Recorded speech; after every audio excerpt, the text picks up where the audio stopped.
host back on the Bossman show from of mine, Coach Amir Abdur-Rahim, Kennesaw State Owls up there in North Cobb County, getting it done up there. Amir, how's it going, brother? Man, it's going, man. Just getting back into the swing of things. After last year kind of being a really odd year for sports, man, it's just good to be back on campus, see students, be in the gym, not have to test 2 times a week and, and all that stuff. So, man, it's good, man. It's good. I've been seeing you on Twitter, man. Your team doing a lot of things in the community in Kennesaw. And to tell me about that, brother, how you want your team to be a part of the community in Kennesaw and be out and be visible and be seen. Yeah, man, boss, man, it kind of goes back to what you and I talked about, probably the first time we ever spoke. And it was when we got the job here, it was, people didn't know us. Some people didn't even know we had a basketball team. You know what I mean? And so what we tried to do, man, is instead of, trying to get people to come to us when the first game starts, man, we tried to go out and be a part of the community. We did a little tip-off with women's basketball. We called it Owl Madness on the Green.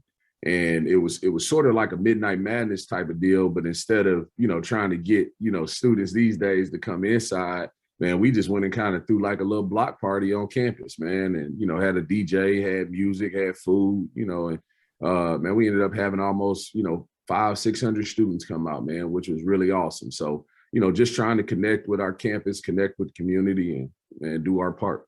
No doubt, man. And my ask you is, brother, like, how was it for your guys, man, be able to be around each other this summer and actually work out together and not do it over Zoom and have to do it on their own? Because I know when I played Amir, when I was home in Georgia, I wasn't the same guy when I was up in Nashville playing. No question. Around my guys. So how was it for your guys this summer, man?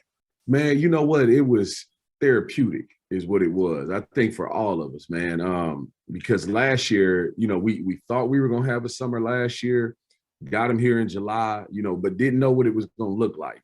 Didn't know, what we could do, what we couldn't do, and think about it, boss man, like last year we bring these kids in and we have 8 freshmen, we have 10 or we had 11 new guys all together, right? So 8 freshmen, 2 junior college transfers, and a couple walk-ons, right? And it was wild because, man, the things they like the bonding that they would normally do in the summer, they didn't get that chance to. The pickup games in the summer, they didn't get a chance to do those pickup games, so we like hit the season, man. And to be honest, we were better, but we didn't realize like how far off we were, until we go play UAB. And man, it's a total shock to us, because we didn't get a chance to scrimmage anybody else last year. It was just practice against yourself, roll into the season. Maybe play the game, maybe you won't. You know what I mean? But not having the summer last year and then having the summer this year, man, was therapeutic because we were able to coach basketball. We were able to develop relationships on the court through the work, just getting in there, putting in one-on-one time with the guys, team workouts with them. But then they were able to, play pickup. They were able to go in the gym and shoot together. So it was obviously totally different. But I think if you ask them, they was just like, man, it was a sense of normalcy. And Amir, I feel like for guys who are hired in your year, it was your year 2.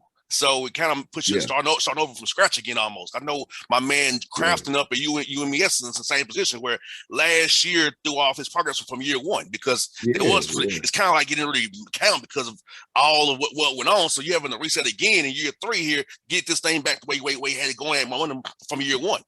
Yeah, I mean, like this is how I looked at it, man. I almost took, before last year, not almost, I did.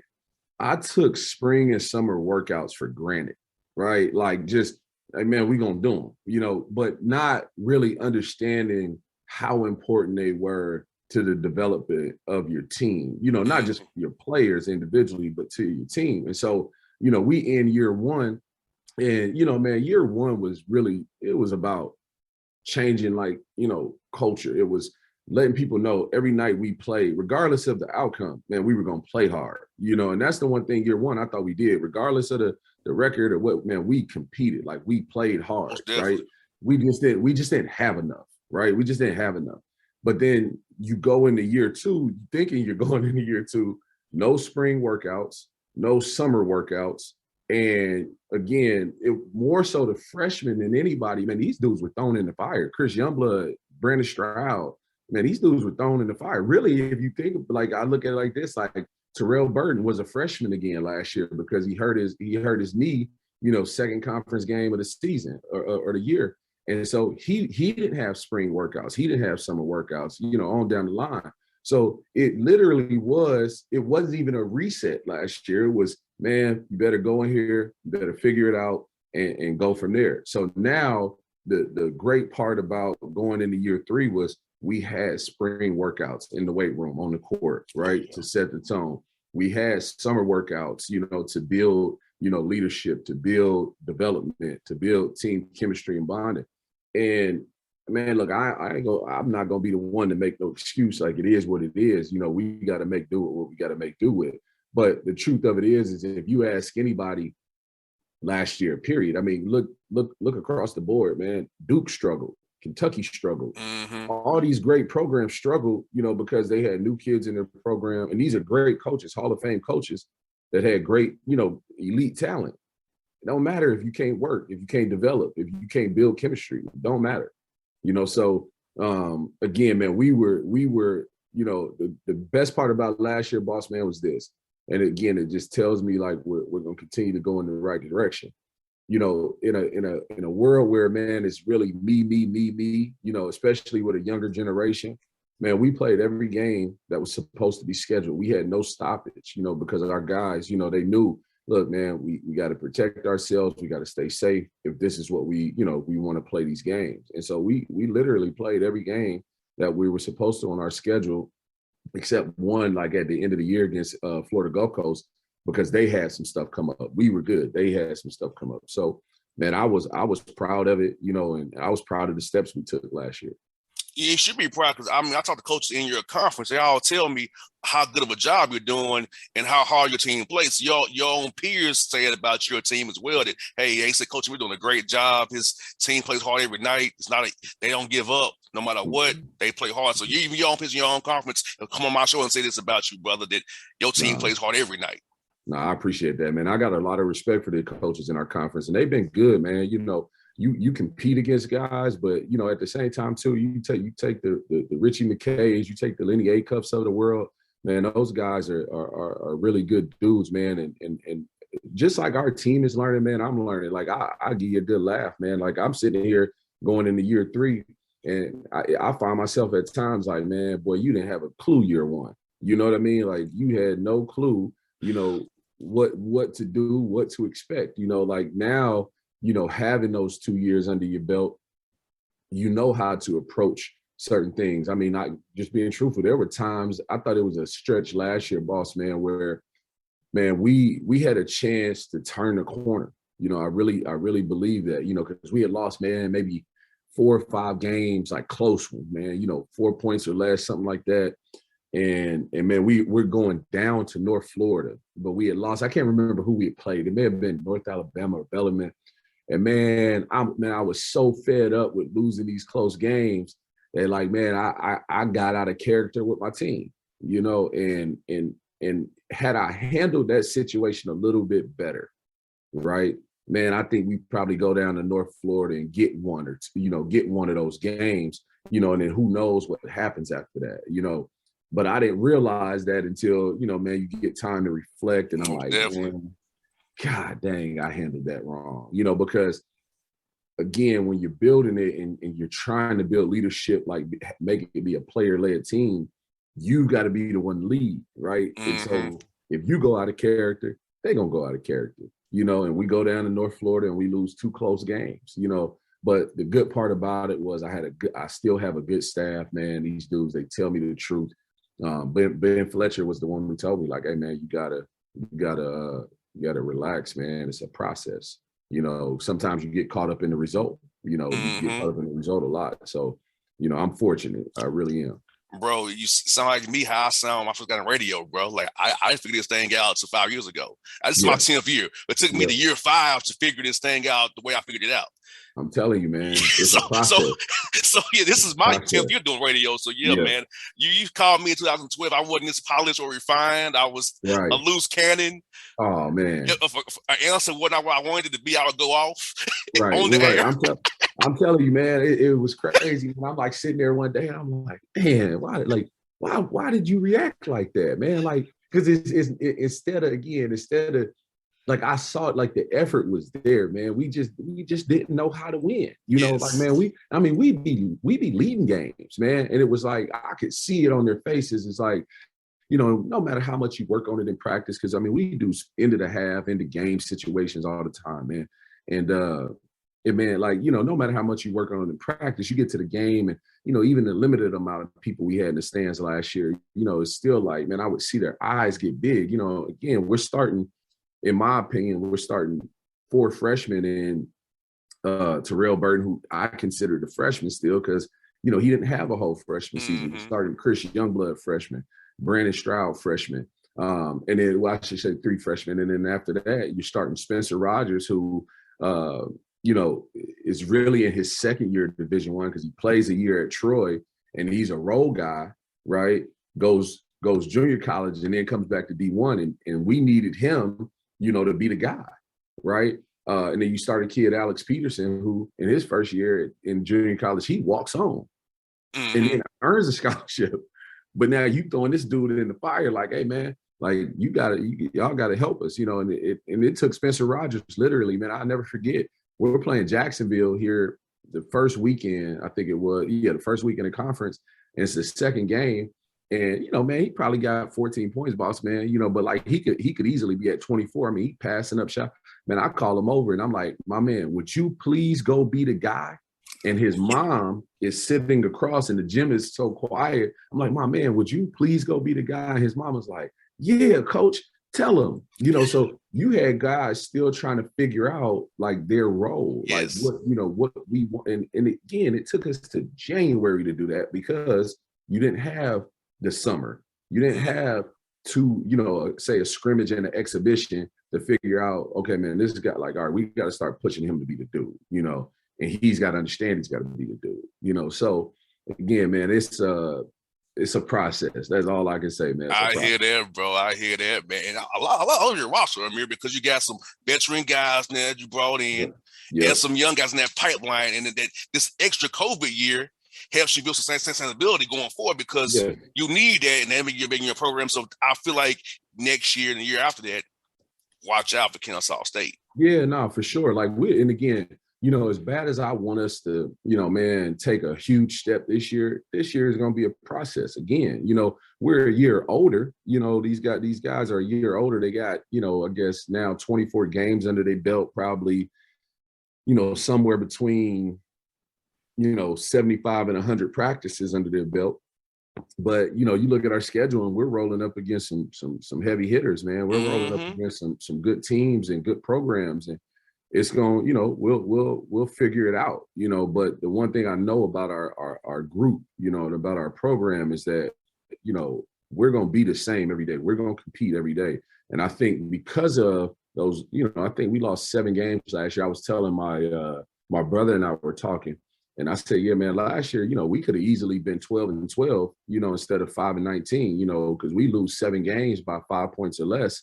You know, in those games, you know, they could have went either way. You know, man, we got that experience of losing close games. All right, now what do we do with it? Do we grow from that? You know, and again, we won't know until we get in those situations and figure it out. No doubt. Like you said, like a lot of it's just a player or two here and there. It's a deflection, rebound. So I always tell people about records. Say, look at the score, not the record. Because the score tells you what kind of game it kind of was. That's what I tell my listeners all the time. Yeah, no, you're 100% right. I mean, if you look at our scores from year one, man, we was getting the brakes beat off of us, man. I mean, that thing was 20, 25, 30 sometimes. You know what I mean? Last year, you know, I think we like Creighton and UAB were like that. But, you know, maybe our second Liberty game, you know, we were playing those back-to-back games. I think we ran out of gas that game, but like we weren't, you know, the games were close games, man. Like, you know, we were right there.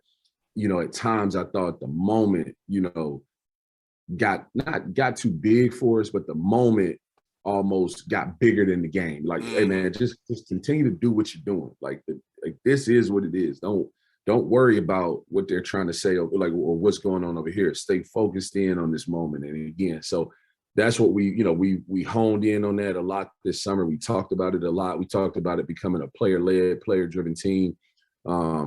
And because that's the next step for us. You know, that's truly the next step.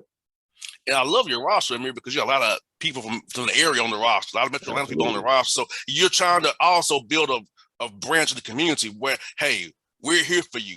Whether it be a high school guy or a guy that goes high major, upper mid major, and say, hey, I'm from Georgia. I want to come back home. Yep. So now you come to Kennesaw State because you're building something that's special. I see it. I know you guys are playing hard. Other people seeing it. So I'm like, if I'm a young man, I want to come back home, I'm going to give you a call. I know Kennesaw State get me in quicker than I can probably somewhere else in Georgia. No question. No, that's been our focus from day one. You know, it's hard to take them all. You know, I think Coach Lanier down there at Georgia State, man, he does an unbelievable job, you know, in recruiting. But we want to be in those type of battles where, you know, we are competing against those upper mid majors, right? And then when those kids, you know, say they go a step higher than they probably need to, we want this to be a place where they can bounce back, you know. But I tell you like this, boss man, like in the Metro Atlanta area, man, it's a lot to do, right? Like it's a ton to do, bro.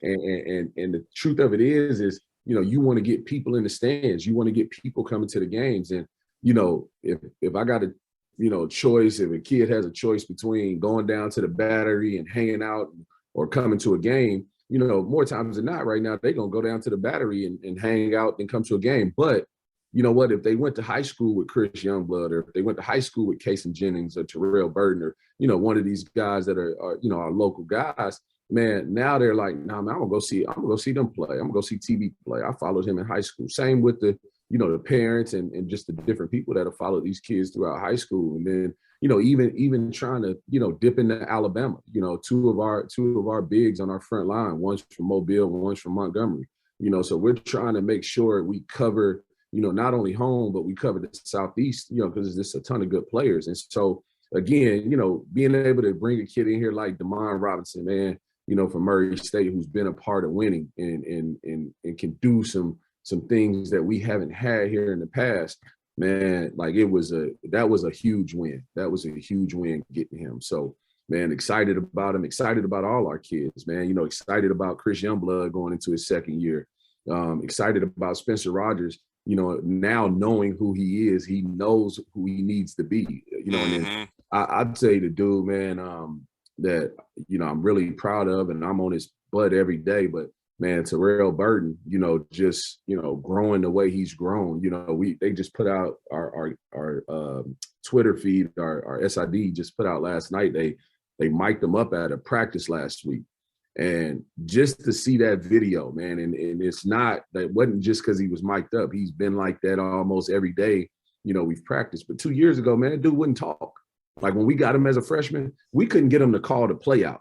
You know, he'd be like, just say the play was Baltimore. You know, he'd be like, hey, Baltimore. Hey, my man, you got to say that with some command. Like they got to hear you. Yes. You know, and he just looking at you like, I said it loud. Nah, my man, you didn't. Now, man, he don't even look at me no more. Like he calling the game, you know? And so again, it's small victories, like, you know, that we find to let us know that we're still moving in the right direction. And Amir, I had on Josh Paz, he talked about how good of a job you're doing. He talked about how you all connected up how you, Rob, Greg, all you guys are one big family. Same with Clark and Morehouse. You all are a big family. Talk about the connection between Georgia coaches, how you all are as one. Except we got playing each other, it's one big family. Yeah. I mean, you look at it like this. I mean, you look at the job that Josh has done, and I think, you know, people are so quick to jump and say, well, man, that's a bad fit. You know, he shouldn't have that job. He don't know nobody in Atlanta. You know, man, you look at the job that dude's done, man, you know, and being, you know, similar to how we want to be, from a standpoint when kids go away, they come back, you know, to be able to get kids like Davon Smith, get kids like Kyle Sturdivant, you know, and so on and so forth. It's really cool to be a part of a coaching fraternity like in this state, like we have between Josh Pastner, Rob Lanier, Coach Crean, you know, Coach Berg down there at Georgia Southern,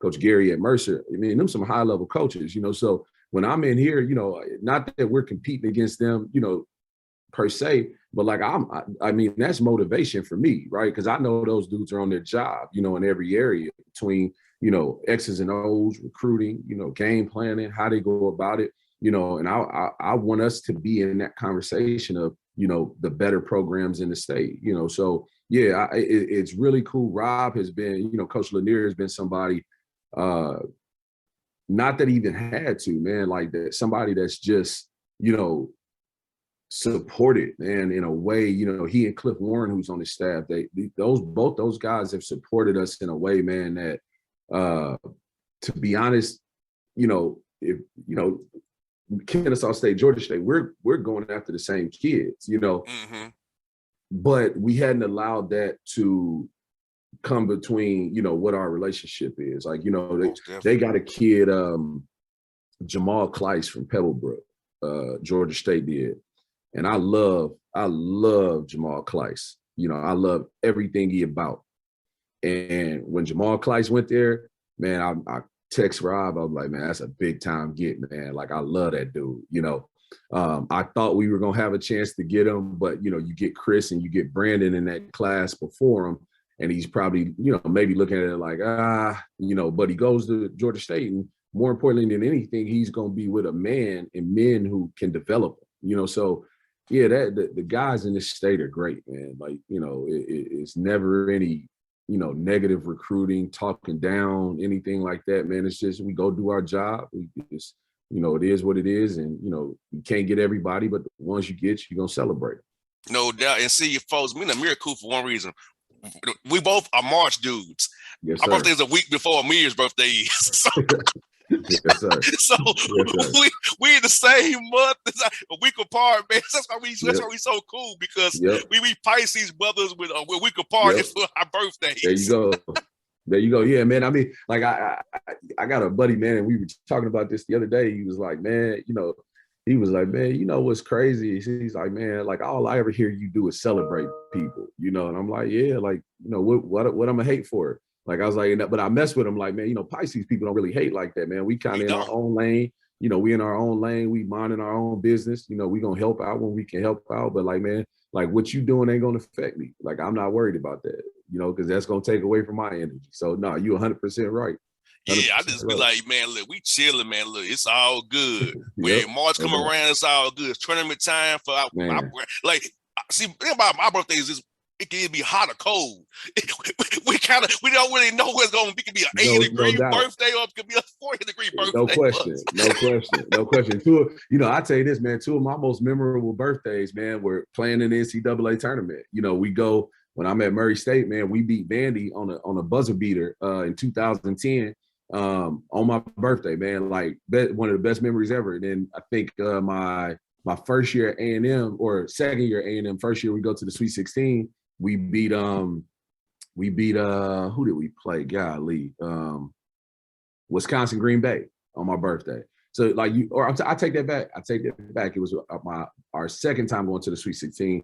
We beat North Carolina on my birthday in Charlotte. You know, so like that's the thing, man. Like now when it comes to that tournament, man, you could be out west, you know, and the weather is nice, right? Or, you know, and I've been fortunate, you know, we've even been out, well, we was out west, but then one time, man, we had to go to, we were in Oklahoma City when we, my first year, and it was freezing in Oklahoma City in March. It was cold as I don't know what, man. So, yeah, it just depends on where you at, man. For me, it's usually the Atlanta Hawk game or the SEC tournament in Nashville. Yep. Because mine's 11, so it's pretty much like, okay, I'm either be in Atlanta or the Hawks game or in Nashville for that tournament. And the COVID year, I was at the Hawks game. Yeah. And that's when it went down. So forever, on March 11th, I remember that's when COVID hit. Wow. Was my birthday. Yeah, no, you're right. You're right, because you know what? I went to the Charlotte Hornets game, I think. On the 9th. On the 9th. Yep. I went to the Charlotte Hornets game on the 9th because a kid that played for me played for us at Charleston, a kid named Joe Cheeley, was on their roster that year. And so I just went to go see Joe. Man, you come back 2-3 days later, man, they like, hey man, shut this deal down. It was funny, Amir. My last road trip was March 7th in Memphis of 2020. Then my first road trip again was in Memphis again on October the 9th. So of this year, it felt good to be on Beale Street at the Westin Hotel we stay at, right across from FedEx Forum, and get booed and get told it felt good again. Coming to FedEx Forum and get told, screw you, F the Hawks, F this, F that. I'm like, it's felt good. Like I had seen Brevin Knight in over a year. My guy had seen Pete Prenick, all them, Elliot Perry, all the guys I know in Memphis. I seen them like last time I was here. That's time I saw you. It's crazy. I saw you guys. Yeah, man. I mean, when we went out on the road for the first time in June, man, it was like weird, man. Like I ain't gonna lie to you, because it's like normally, before COVID hit, man, you sitting at the game, man, you see you guys, man, you give them a big hug, all of that. Man, we went out in June for the Georgia high school team camp they had up here at Lake Point. And man, like you see guys you done known for 10, 15 years and you like, man, do I dap them up? All right, man. Like, I've been doing dap and elbow. Yes. And then you sit like, it's not like, spaced out. You sitting back in these tight quarters again, And so, my wife and I, we had our son June 1st. And so I'm still, I'm vaccinated. I was, at the time I was vaccinated, but I'm still wearing my mask and I'm like trying to sit away from everybody because I'm like, man, I don't want to be taking nothing back home to this little dude, man, and messing nothing up, man. So it was weird, man. But I'll say this, man, as the summer went on, man, like that feeling of just being in the gym again and you see the parents and the AAU coaches and the college coach, you just like, man, it was nothing like it, man. It's nothing like that feeling. No doubt, brother. I got you on my schedule to come up there and see you all play. So I'll be up there at KSU, see you play, man, cheer you on because I'm biased. I'm cheering for you. Hey, boss man, I appreciate it more than you know, man. Your support. I remember you came up there to Nashville, man. I think it was our first year. Yeah, Lipscomb. And at Belmont. And at Belmont. Yep, that's right, man. Like I think about that often, man. And in a area of sport where, man, I think everybody got an opinion, man. Like I just, whether not that I want everybody, saying the positive things about us. It ain't about that, but it's just people that understand that it takes time, that it takes it's a process, that it's not like an overnight thing. It's not a microwave thing, man. Like, I appreciate you, man, because you've asked real questions, you've asked tough questions, but man, you've always supported, man. So I truly appreciate that. Anytime, brother, where I can help, man, I'll share, brother. Like I said, I'm be cheering for you. Like I don't hide it. I cheer for certain guys. I don't hide that. When you play this guy, I'm cheering for him over you. Yep. I make it clear. I'm cheering for Amir over a lot of people. So I'm making clear. My man. I appreciate you, man. I do. Anytime, brother. You be safe. I'll see you real soon, my guy. All right, take care, boss man. I see you, brother. All right.